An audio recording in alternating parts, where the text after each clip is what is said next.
Phil, here's a fun fact for you. Oh, I love a fun fact. Liz Cheney was born in Madison. Did you know that? I had no idea. Yeah, I learned this back in the year 2000. In the year 2000. Back in 2000, a guy named Dick Cheney. I've heard of him. He shot a guy in the face once. But that wasn't in Wisconsin. That wasn't in Wisconsin. I think it was Bobby Knight who shot somebody while hunting in Wisconsin. Oh, okay. Indiana college basketball coach. Who throws chairs? Dick Cheney was in Sun Prairie back in 2000. I am really dating myself here, aren't I? You are. He was running as a candidate for vice president, and I actually got to interview him, and he talked about his time in Madison. He got here in 1966. And Phil, just like you and Dick Cheney have something in common, I got a feeling. Ooh, but I have never shot anybody in the face.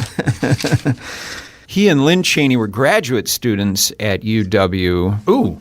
They lived at Eagle Heights. Okay. And after Liz was born, this is according to my article from October 14th, 2000 in the Wisconsin State Journal. So it must be a true fact. I didn't make the front page with this. It says 1B. So I made like the local section cover maybe. It says the couple enjoyed taking their newborn daughter to feed the ducks along Lake Mendota. Oh. You've probably done that. Maybe. All right, well, maybe you don't have anything in common with him. But Liz Cheney, of course, was just sacked as the number 3 leader in the U.S. House. We're expecting New York Congresswoman Elise Stefanik to take her place, and she has some Wisconsin connections too, one of which is upsetting. We're going to talk about it on today's Center Stage with Milfred and Hands, the Wisconsin State Journal's political podcast from the sensible center of Wisconsin politics. I'm Scott Milfred. I'm the editorial page editor for the newspaper. I'm Phil Hands. I'm the editorial cartoonist for the Wisconsin State Journal. We are half of the Wisconsin State Journal editorial board.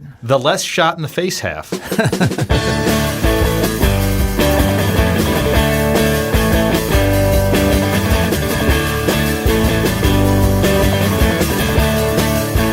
Have you ever gone hunting, Phil? No. I've never been hunting either. I fired a gun once or twice.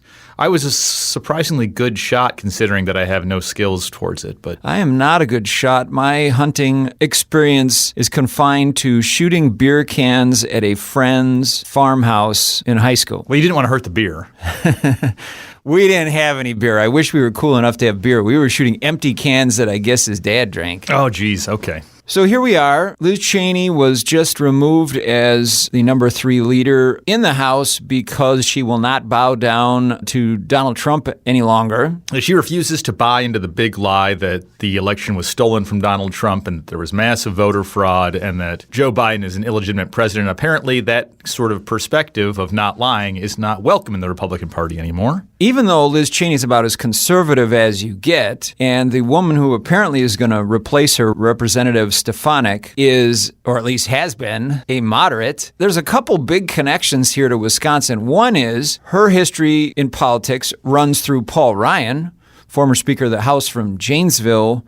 And also, she was one of the people who objected to Wisconsin's electoral college votes. She didn't officially do it after the Capitol insurrection on January 6th, but she was prepared to. And in her speech, she dissed Wisconsin's vote, along with 3 other states, and she voted. This is after the people stormed the Capitol and it was cleared. She was one of the people, along with Scott Fitzgerald and Tom Tiffany from Wisconsin, who we subsequently urged to resign because of this. She, along with them, voted not to certify that Joe Biden was president. Yeah, which is pretty ridiculous and undemocratic and worthy of resignation. So she should, if she was a honorable person that had integrity, she would have stepped down from Congress. Instead, for her lack of integrity, she's been promoted to the number 3 person in the House. But let's talk about Stefanik's Wisconsin roots, so to speak, and then her objection to our vote for president. I have a clip. Oh, play the clip. This is from 2018. Which feels like a lifetime ago. Yeah, less than 3 years ago this was. On CBS, John Dickerson was interviewing Paul Ryan. Seated next to him is Elise Stefanik, and here's what they said. President Trump faces criticism for his remarks following the dismissal of adult film star Stormy Daniels' defamation lawsuit. President Trump called her a horseface on Twitter. I asked Speaker Ryan about that comment. How do you attract more women to the Republican Party when the president, who's the leader of the party, refers to a woman a former porn star with whom he allegedly had an affair as horseface? Well, there's no place for that. There's no place for there's no place for that kind of language. He should not have said that. But to answer your question, how do we attract more women? We asked Elise to do recruitment for us. This is the future of the Republican Party, the future of our country. People like Elise. Right. Congresswoman Stefanik, you're not only the kind of person that Republicans want to have in office, you're also the kind of voter that they're trying to attract. How do you read calling someone horseface from the President of the United States? I think it's unacceptable. I disagree with the rhetoric. I've disagreed with the President's rhetoric numerous times when it comes to how he addresses women.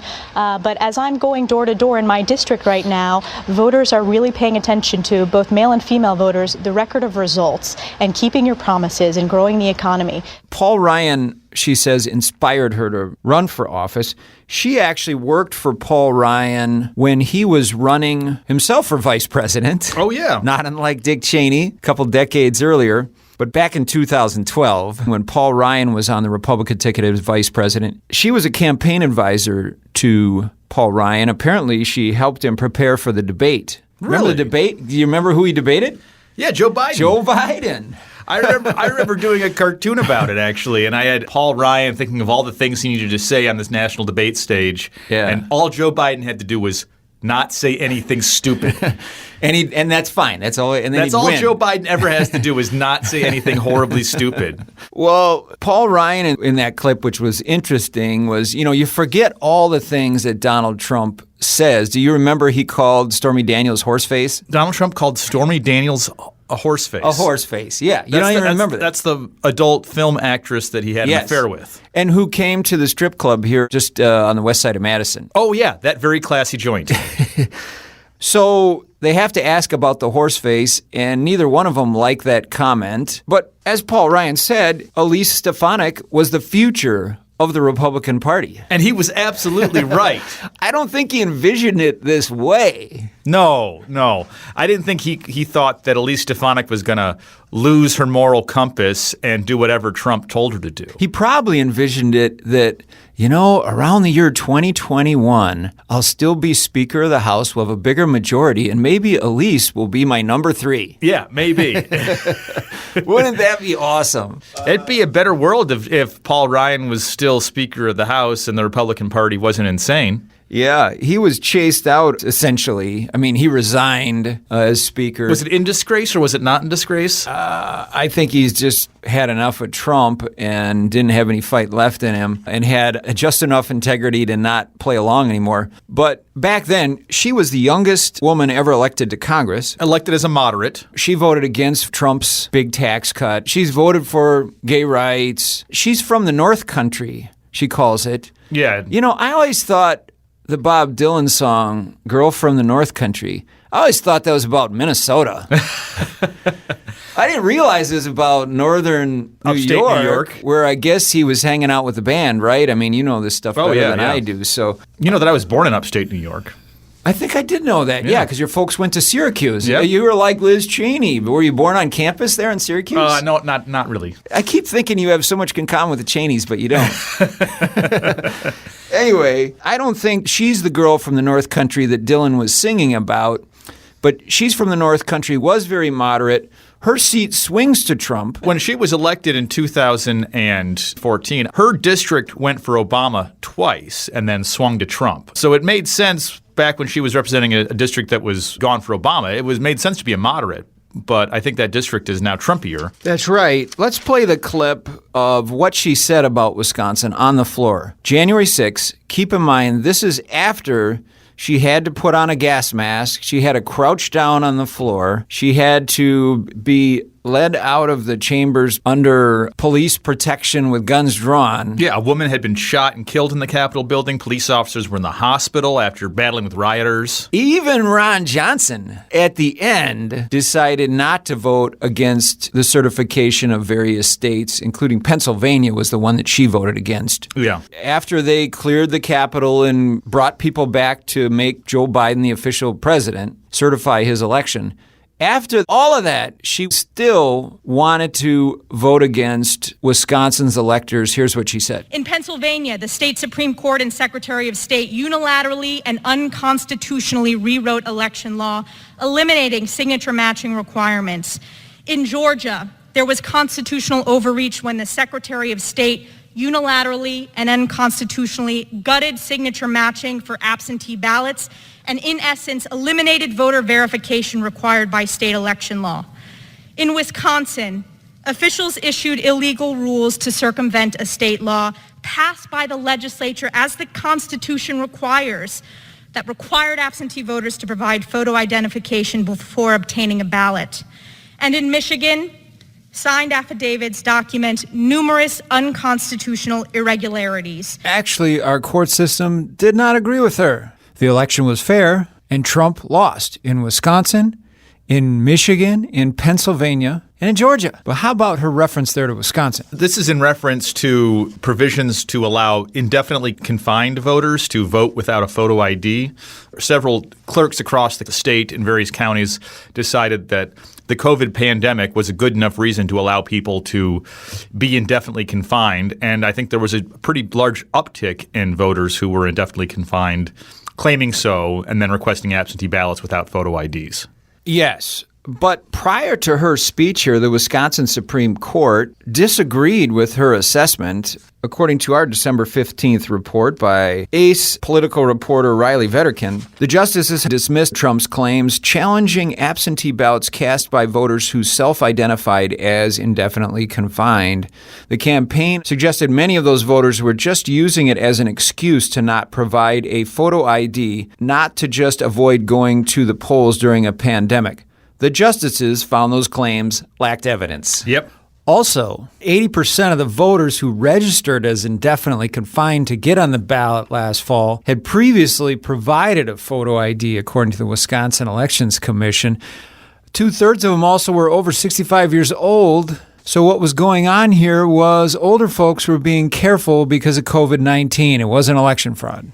And court after court, including Republican-controlled courts and Republican-appointed judges, rejected the Trump campaign's false claims about the election being stolen. Yet Stefanik, to this day, continues to play along with Trump's fallacies and fantasies. Yeah, I mean, after the election, Trump's legal team threw a whole bunch of frivolous lawsuit ideas at the courts, hoping something would stick, and nothing did. Although in Wisconsin, it was closer than it should have been. There were 3 justices ready to throw out hundreds of thousands of votes, and luckily there were 4 justices saying, no, this election was fair and valid. I will say just one note on the 2020 election. I saw it coming that if Trump lost, they were going to challenge all sorts of stuff. And I don't know why local clerks decided to monkey with rules and give them opportunities to challenge things, even if it was frivolous and silly. Like, the Democracy in the Park that Dane County did was just a dumb thing to do because you're just inviting, legal challenges from the right. And these are people, the Republicans are proving that they don't respect democracy or think it's a good thing that people vote. Why would you open the door to that? They did one of those at Quaker Park, and I had my absentee ballot. I could have walked it down there and handed it to them, but I didn't because I was like, I actually want my vote to count. What if this gets thrown out? Exactly. I dropped my ballot off in person at the city clerk's office downtown Madison because I wanted to make sure that it counted because I don't trust the Republicans, including the conservatives on our Supreme Court, to make sure votes are sacred. Here in Madison, they'll bend over backwards to get every ballot in, even if it's going to prompt challenges. And then on the other side, they're going to go after it in court. And bend over backwards because the Democrats just did that with ballots here. We want to be clear, even though I think it was dumb to sort of monkey with these rules, nothing was illegal, nothing was wrong, and anybody who says that the election was fraudulent or invalid is full of BS because our election was fair, secure, safe. The people in Congress who are making these claims, they know it's all BS, but the only person who doesn't know it's BS is Trump. Yeah, I mean, yesterday, House Republican leader Kevin McCarthy said no one's questioning the legitimacy of the election. Oh, yeah. He said to reporters, and everyone's like, Hello, Donald Trump just put out a release. He can't tweet anymore, but he puts out these sort of press releases that read, by the way, exactly like his tweets. He's just not limited to 280 words. So he's more verbose. But anyway, when you listen to Stefanik back in the day when she first won election, when Paul Ryan was helping her win election, she credited Paul Ryan in a lot of different ways. She was a Ryanite. Yeah, which is now a dirty word. I mean, yeah, she sounds like, wow, this sounds like one of the reasonable Republicans that normally our editorial board would like. But now there's hardly any Republicans like that left. No. I mean, even the most reasonable Republican in Wisconsin's delegation, Mike Gallagher, who we have agreed with on lots of issues, and we would probably endorse him if we endorsed in that race. Even he voted against Liz Cheney this time around. Yeah. You can be a Republican and you can deny the big lie, but Liz Cheney didn't massage the issue, right? She didn't try and figure out how to make everybody get along. Yeah, nowadays you either have to accept a big lie or you need to shut up about it when Trump spouts about it. Yeah, and she was unwilling to do that. And she wasn't going to shut up when reporters came to her and asked her about it. So what do you think happens here, Phil, now with our native daughter, Liz Cheney? Madison's claiming her now? What's the future here, do you think, with Liz Cheney, with Elise Stefanik, and even Paul Ryan, who, by the way, got a boo last week at the Villages in Florida, the giant retirement community, when a couple of the most extreme Republicans were down there. They ticked off his name and everybody booed him.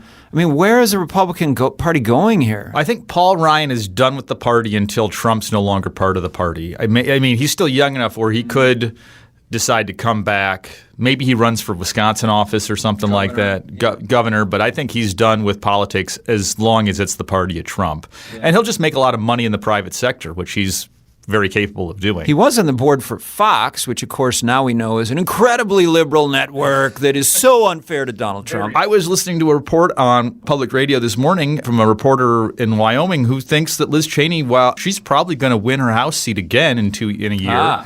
Because there's like 5 or 6 people running in the Republican primary against her, and they're going to split the vote of who can be the Trumpiest. And there's still Republicans who respect truth and honor and decency and conservative values. And Liz Cheney might very well get those votes. And it's an open primary, and Democrats might vote for her in an open primary too, because she'll keep giving it to Trump. Maybe she forms sort of a wing of the Republican Party that respects conservative values and the rule of law and decency, which will be a very small wing of the Republican Party. Yeah, they should start a No More Trump caucus. They'd have about 2 people right now, Cheney and a guy from Illinois. Yeah, Adam Kinzinger, maybe the No Lies Conference or the Honesty Conference or something like that. Yeah, I like that. I think Elise Stefanik is a rising star in this new Republican Party, which is a party that does not believe in facts and democracy and governing, actually. They have no interest in getting stuff done. It's all about getting on Fox News, and their press office is bigger than their policy offices in a lot of these congressional offices. But Liz Cheney had a pretty sharp warning to them where she said, "Those who refuse to accept the rulings of our courts are at war with the Constitution. Our duty is clear. Every one of us who has sworn the oath must act to prevent the unraveling of our democracy. This is not about policy. This is not about partisanship. This is about our duty as Americans. Remaining silent and ignoring the lie emboldens the liar. I will not participate in that. I will not sit back and watch in silence while others lead our party down a path that abandons the rule of law and joins the former president's crusade to undermine our democracy." The legacy of people, and she didn't name them, but it was clearly McCarthy and her replacement and others, people like Scott Fitzgerald in Wisconsin and Tom Tiffany in Wisconsin, and maybe in the end, every elected Republican in Wisconsin, if they keep shilling to Trump, no matter what, is that's going to be their legacy, cowering servitude to Trump. Democrats underestimate how popular Trump is, but Republicans really fail to accurately understand how unpopular he is. He only ever had 42% approval ratings when he was president. His highest approval ratings have been on election days. And the demographics in this country are changing. And old white people that like Donald Trump are dying, and they're being replaced by younger, more diverse voters who are really inclined not to like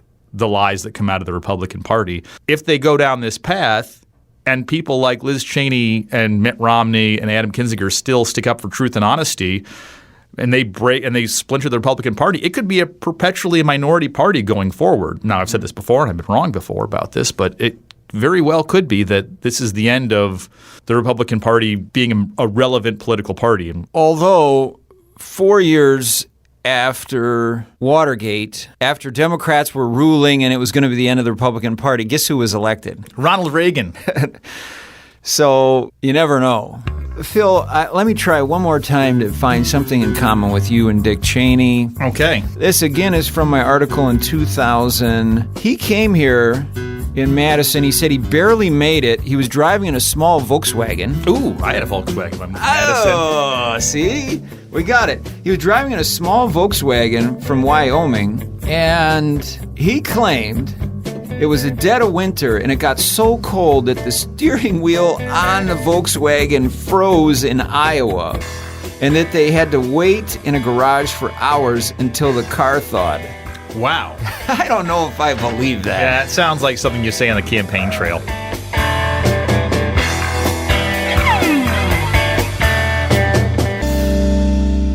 Our theme music is by Tube Tester.